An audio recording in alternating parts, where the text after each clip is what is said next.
अथ सुब्रह्मण्यपञ्चरत्नस्तोत्रम् षडाननं चन्दनलेपिताङ्गं महोरसं दिव्यमयूरवाहनं रुद्रस्य सूनुं सुरलोकनाथं ब्रह्मण्यदेवं शरणं प्रपद्ये।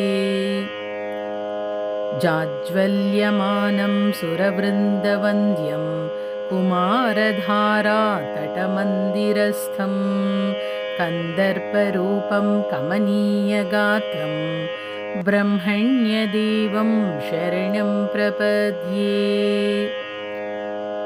द्विषड्भुजं द्वादशदिव्यनेत्रं त्रयीतनुं शूलमसीदधानं शेषावतारं कमनीयरूपं ब्रह्मण्यदेवं शरणं प्रपद्ये।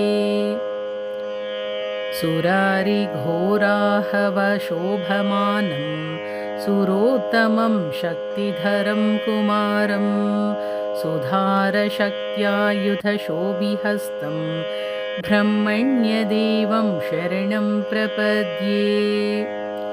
इष्टार्थसिद्धिप्रदमीशपुत्रम् इष्टान्नदं भूसुरकामधेनुं गङ्गोद्भवं सर्वजनानुकूलं ब्रह्मण्यदेवं शरणं प्रपद्ये।